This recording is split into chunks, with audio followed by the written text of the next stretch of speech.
성령의 9가지 열매 중에 충성에 대해 나누도록 하겠습니다. 여러분은 충성이란 단어를 어디에서 가장 많이 들어보셨습니까? 군대에 갔다 온 사람이라면 금방 떠올릴 수 있을 것입니다. 군인들이 경례를 붙이면서 충성하는 소리를 들어보셨습니까? 이 충성이란 진실된 마음으로 가득 찬 신뢰라고 할 수 있습니다. 이것은 원칙에 착 달라붙어 있는 흔들림 없는 모습을 이야기하는 것입니다. 군인들이 제복을 입는 이유는 전투에서의 위장과 군대의 일체감을 위해서이기도 하지만 무엇보다도 한 뜻을 품으면 다른 것에는 관심을 두지 않겠다는 의지가 담겨 있습니다. 왕이자 장수였던 사울의 실패를 통해 진정한 충성의 의미를 알아보겠습니다. 언제인가 TV에 유명한 중소기업이 소개된 일이 있었습니다. 이 기업의 대표는 일본 회사와 합작을 하면서 한 가지 사실을 배웠다고 하면서 자신의 일화를 들려주었습니다. 이 중소기업이 합작을 하고 나서 한국의 첫 기능공들을 일본에 보냈습니다.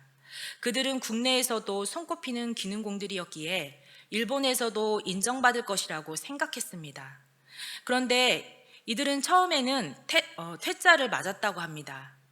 일본에서 시험적으로 테스트를 하는데 전선을 30cm의 길이로 자르는 것이 과제였습니다. 그런데 한국의 기능공들은 이 일이 너무나 단순한 일이라고 생각해서 처음에는 30cm 길이의 전선을 하나 잘라놓고 그 다음 거기에 대충 맞춰서 잘라 나갔던 것입니다. 일은 대단히 빨리 마쳤지만 나중에 일본 기능공들이 자른 것과는 큰 차이가 있었습니다. 일본 기능공들은 30cm 자를 작업대에 붙여놓고 하나씩 재어본 후 잘랐기 때문입니다.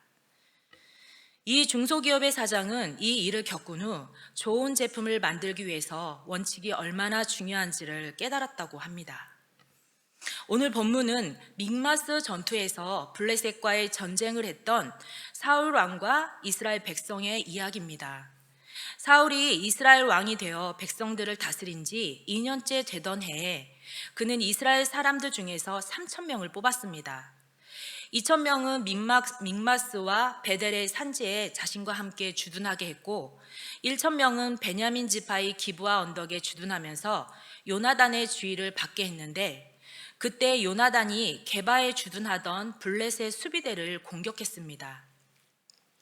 이 소식을 듣고 블레셋은 즉시 이스라엘과 싸우려고 모여들었는데 병거가 3만이요, 마병이 6,000명이요, 백성은 해변에 모래같이 많았습니다. 이스라엘 군인들은 블레셋 군사들의 막강한 군사력을 보자 두려움에 사로잡혀 저마다 굴과 숲풀과 바위 틈과 은밀한 곳과 웅덩이에 숨었고 일부는 도망치는 상황이었습니다. 이 싸움은 매우 중요한 싸움이었습니다. 사울은 이스라엘의 첫 왕이었습니다. 이 싸움은 사울에게 있어서 왕으로서 영광스러운 길을 갈 것인가 아니면 백성들의 신뢰를 잃어버릴 것인가 하는 기로에 놓인 큰 싸움이었습니다.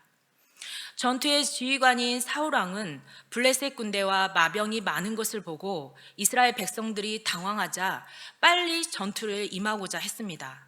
그러나 그 가운데 사울이 생각지 못한 것이 있었습니다. 군대의 진짜 지휘관이 누구인가 하는 것이었습니다. 이스라엘은 전쟁에 출전하기에 앞서 하나님께 제사를 드렸는데 사무엘은 일회의 기한을 정하고 사울에게 자신을 기다리라고 했습니다. 사울은 사무엘이 오겠다고 약속한 7일 동안을 기다렸지만 사무엘이 그때까지 길갈에 오지 않자 사울을 따르던 백성들이 흩어지기 시작했고 이러한 상황에서 사울은 다급한 나머지 사무엘을 더 기다리지 못하고 결국 번제와 화목제물을 가져오라고 명령하여 사무엘을 대신해 자신이 제사를 집전했습니다. 율법에 의하면 하나님께 드리는 제사는 오직 제사장만이 드릴 수 있습니다. 왕이라도 스스로 제사를 드릴 수 없었습니다.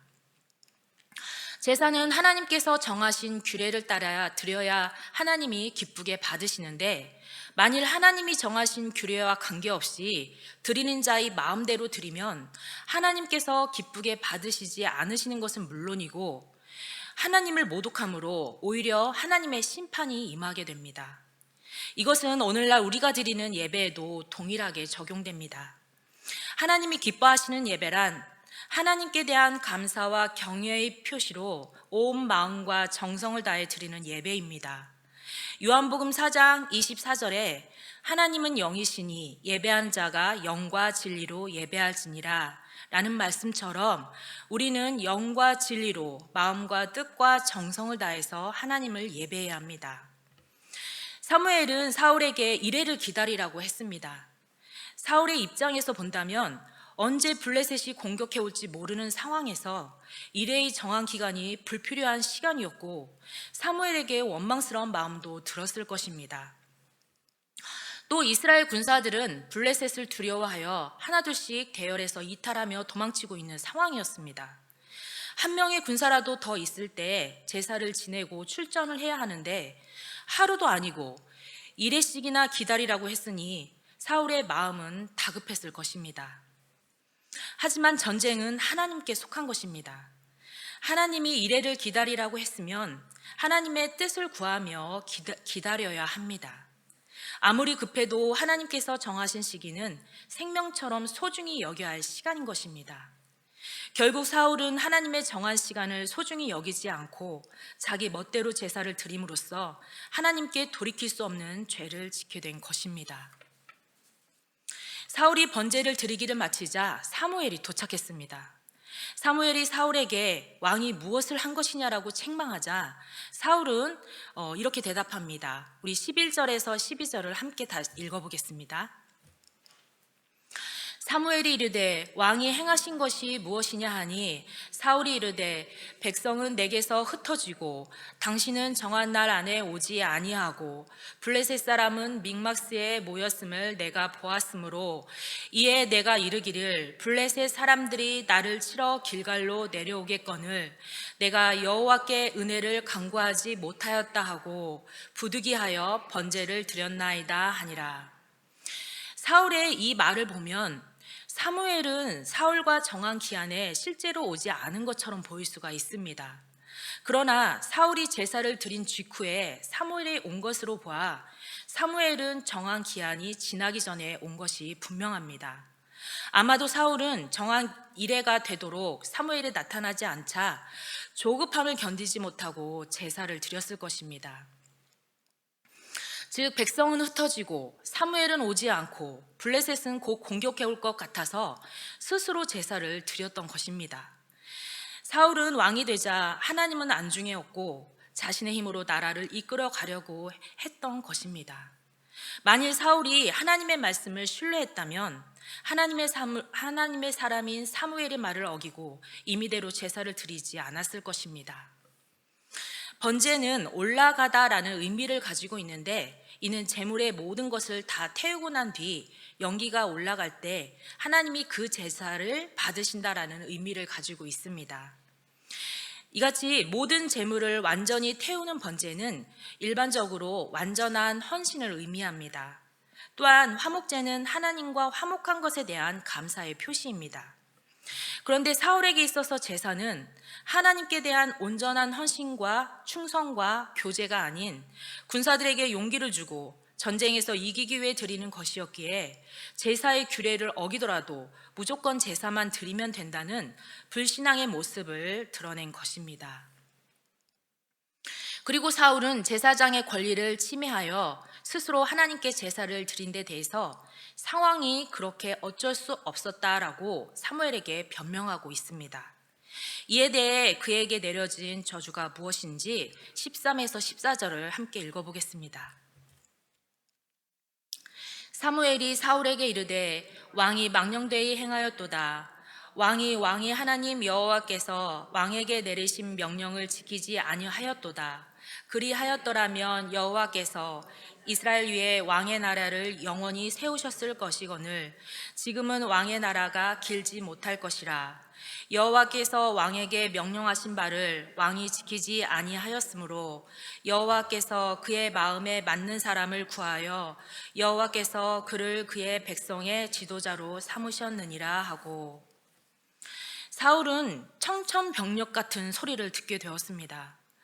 사울은 더 이상 하나님께서 택하신 왕이 될 수 없게 되었고, 하나님의 마음에 맞는 사람을 구하여 지도자로 삼으셨다고 하셨습니다.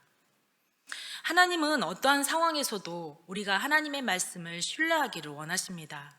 상황이 아무리 급박하고 인간적으로 볼 때 어쩔 수 없는 상황이라 할지라도 하나님의 말씀에서 벗어나 행동하는 것은 하나님의 정죄를 면하지 못하는 것입니다.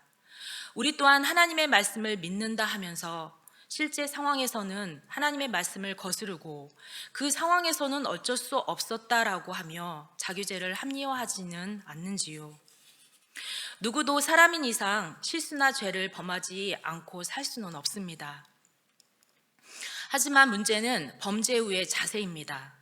하나님께서는 잘못을 범했을 때 변명하고 자기 합리화하는 것이 아니라 죄를 시인하고 회개하기를 원하십니다. 그러나 사울은 자신이 직접 번제를 드린 것과 관련하여 사무엘이 정한 날에 오지 않은 것을 이유를 제시하며 자신의 잘못을 사무엘에게 전가했습니다.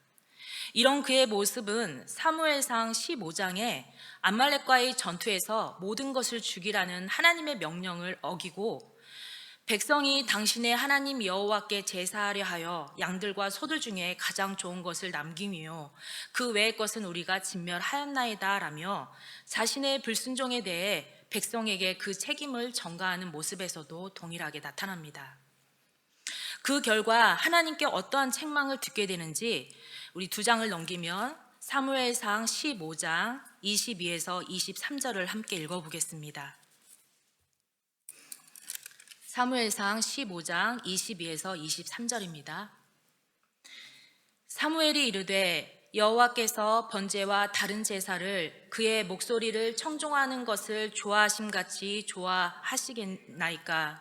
순종이 제사보다 낫고 듣는 것이 순양의 기름보다 나으니 이는 거역하는 것은 점치는 죄와 같고 완고한 것은 사신 우상에게 절하는 죄와 같음이라. 왕이 여호와의 말씀을 버렸으므로 여호와께서도 왕을 버려 왕이 되지 못하게 하셨나이다 하니, 하나님의 말씀을 거역하는 죄는 점치는 죄, 우상에게 절하는 죄와 같다고 하셨습니다. 하나님의 말씀을 거역하는 죄를 범하고도 회개할 줄 모르고 다른 사람에게 죄를 전가한 결과 결국 하나님께 버림을 받게 된 것입니다. 이에 비하여 그를 이어 이스라엘의 왕이 된 다윗의 경우를 보면 그가 하나님 앞에서 밧세바와 간음함으로 범죄했을 때에 그 죄를 지적한 나단 선지자에게 말하기를 내가 여호와께 범죄하였노라고 솔직하게 인정하며 회개하였습니다. 또 요압의 반대에도 불구하고 인구조사를 한 후에 스스로 뉘우쳐 회개했던 것을 볼 수 있습니다. 그가 즉시 죄를 자백했을 때에 하나님께서는 사해 주셨습니다. 그러므로 우리는 어떠한 경우에도 자신의 죄를 남의 탓으로 돌리거나 변명해서는 안 됩니다. 자신의 잘못을 인정하고 회개할 때 마음의 중심을 보시는 하나님께서 우리의 죄를 용서해 주실 것입니다. 사울은 하나님의 말씀을 신뢰하지 않고 자신의 뜻대로 했기에 불충성한 왕이 되고 말았습니다. 그의 실패는 우리에게 큰 교훈을 줍니다.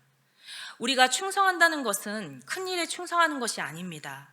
충성은 하나님의 뜻을 구하며 하나님의 말씀을 끝까지 신뢰하며 기다리는 것입니다. 우리는 하나님 앞에 큰 일을 하는 것 같지만 하나님의 일에 비하면 우리가 하는 일은 작은 일에 불과합니다. 그러므로 자신에게 맡겨진 일에 최선을 다해야 되지만 무엇보다 하나님의 말씀을 신뢰하는 것이 중요합니다. 그것이 진정한 충성입니다. 요한계시록 2장 10절의 말씀입니다. 너는 장차 받을 고난을 두려워하지 말라. 볼지어다 마귀가 장차 너희 가운데 몇 사람을 옥에 던져 시험을 받게 하리니 너희가 10일 동안 환난을 받으리라. 내가 죽도록 충성하라. 그리하면 내가 생명의 관을 내게 해주리라. 이 말씀은 예수님께서 로마 제국의 박해와 유대인들의 배척을 받고 있는 서머나 교회에 하신 위로와 격려의 말씀이고 또한 우리에게 하시는 말씀입니다. 죽도록 충성하라. 그리하면 내가 생명의 관을 내게 주리라. 이는 고난 속에서도 끝까지 믿음을 지킨 자들에게는 생명의 면류관, 즉 영원한 생명과 영광을 받게 하신다는 것입니다. AD 156년 어느 날 예수님을 모욕하고 자신의 생명을 구하라고 종용한 이들에게 저는 86년간 주님을 섬겼습니다. 그분은 한 번도 제게 나쁜 일을 하지 않았습니다. 그런데 제가 어떻게 저를 구원하신 저의 왕을 욕할 수가 있겠습니까? 라고 말한 후 화형을 당한 서머나 교회의 감독이었던 폴리갑은 죽도록 충성하라는 말씀의 의미가 무엇인지를 잘 보여줍니다. 하나님은 우리가 어떠한 상황에서도 주님을 신뢰하기를 원하십니다. 예수님의 탄생을 기뻐하며 다시 오실 예수님을 기다리는 대림절 기간입니다. 하나님의 뜻을 이루기 위해 이 땅에 오셔서 우리를 위해 십자가에서 죽기까지 충성하시고 부활하시고 승천하신 예수님께서 약속하신 대로 다시 오실 것입니다. 우리는 이 약속의 말씀을 어떠한 상황에서도 믿고 기다림으로 충성된 우리 모두가 되기를 주님의 이름으로 축복합니다.